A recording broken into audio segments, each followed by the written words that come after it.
Hello again, YouTube. Welcome to the second episode of Politically Correct's Campaigning 101.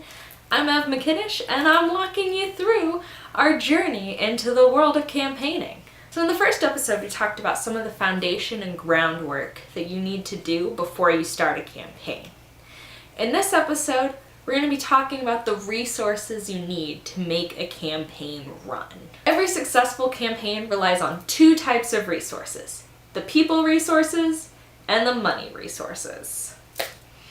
The people resources take the form of an election committee and volunteers, as well as people who just support you in general. When you're putting together an election committee, you want to think about some key positions, such as your chair, who's going to run your overall campaign.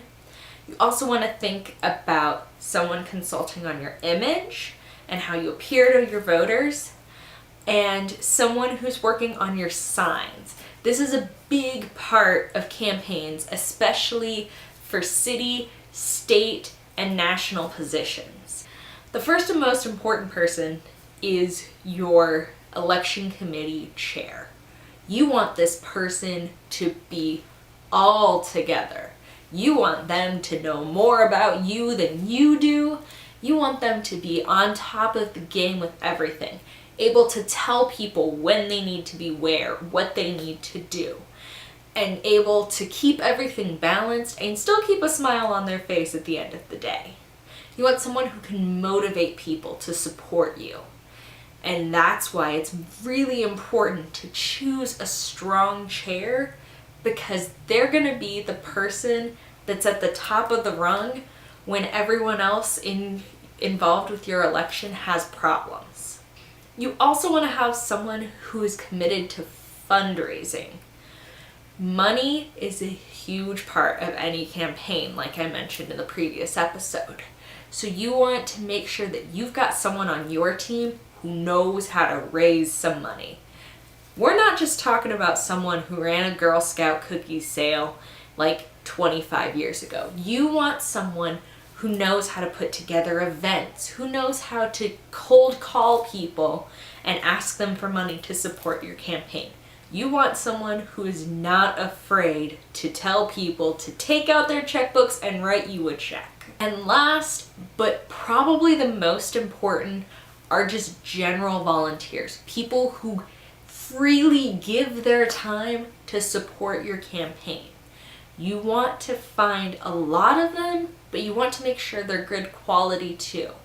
These are people who are going to be calling people in your voting area. They're going to be going door to door, putting placards on the door. They're going to be standing outside polling places on election day. These people are going to be the ones who make your campaign run. So you want to make sure that you have a lot of them and that they're committed to your campaign, that they're in it to win it. Because if your volunteers are in it to win it, then everyone else on the team is going to be a lot more enthusiastic to work with them. And the second kind of resources you need to have to run a successful campaign are the money resources. Now, unless you have a rich uncle somewhere who left you like $5 billion in his will, it's highly unlikely that you have enough money on your own right now to run a political campaign for city, state, or national government.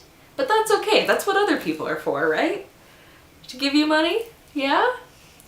But you have to convince them to give you that money.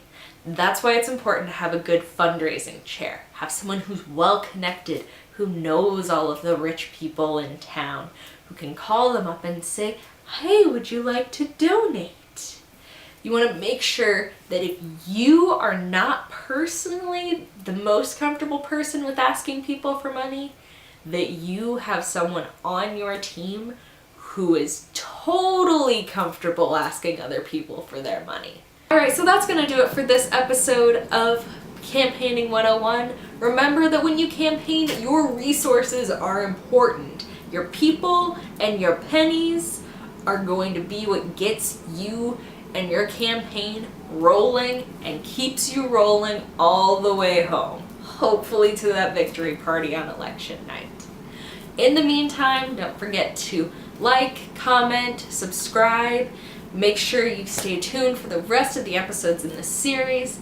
And if you have any questions, leave them down in comments. I will be looking at them and answering your questions to the best of my ability. In the meantime, I'll see you next time.